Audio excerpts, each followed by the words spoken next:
Tenders and turntables. The big stations at both ends of the line each have a turntable. The Fat Controller had them made so that Edward, Henry, Gordon and James can be turned round. It is dangerous for tender engines to go fast backwards. Tank engines like Thomas don't need turntables. They can go just as well backwards as forwards.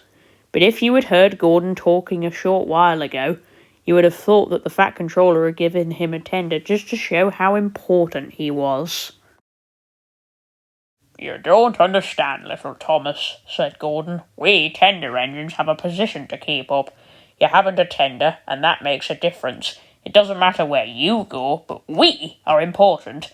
And for the Fat Controller to make us shunt trucks, fetch coaches, and go on some of those dirty sidings, it's not the proper thing." And Gordon puffed away in a dignified manner. Thomas chuckled and went off with Annie and Clarabel. Arrived at the terminus, Gordon waited till all the passengers had gotten out. Then, groaning and grumbling, he shunted the coaches to another platform. "Disgraceful, disgraceful," he hissed as he ran backwards to the turntable. The turntable was in a windy place close to the sea.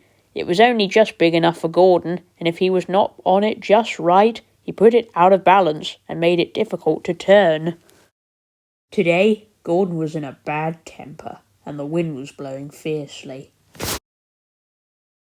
His driver tried to make him stop in the right place. Backwards and forwards they went, but Gordon wasn't trying.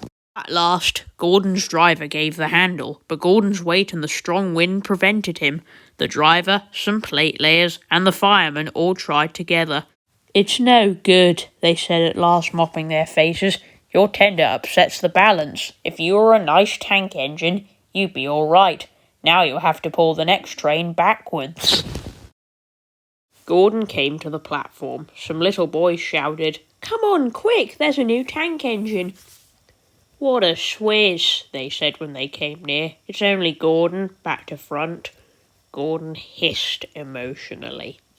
He puffed to the junction. "Hello," called Thomas. "Plain tank engines. Sensible engine. Take my advice. Scrape your tender and have a nice bunker instead."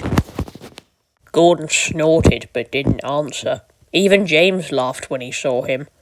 "Take care," hissed Gordon. "You might stick too." "No fear," chuckled James. "I'm not so fat as you." "I mustn't stick," thought James anxiously as he ran to the turntable later.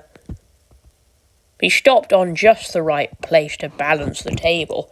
It could now swing easily. His driver turned the handle. James turned, much too easily. The wind puffed him around like a top. He couldn't stop. At last, the wind died down and James stopped turning, but not before Gordon, who had been turned on the loop line, had seen him. "Well, well," he said, "are you playing roundabouts?"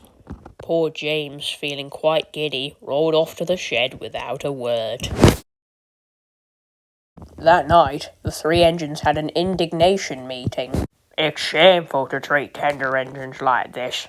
Henry gets hoosed by elephants. Gordon has to go backwards and everyone thinks he's a tank engine. James spins round like a top and everyone laughs at us. And added to that, the Fat Controller makes us shunt in dirty siding." "Ugh," said all three engines together. "Listen," said Gordon. He whispered something to the others. "We'll do it tomorrow. The Fat Controller will look silly."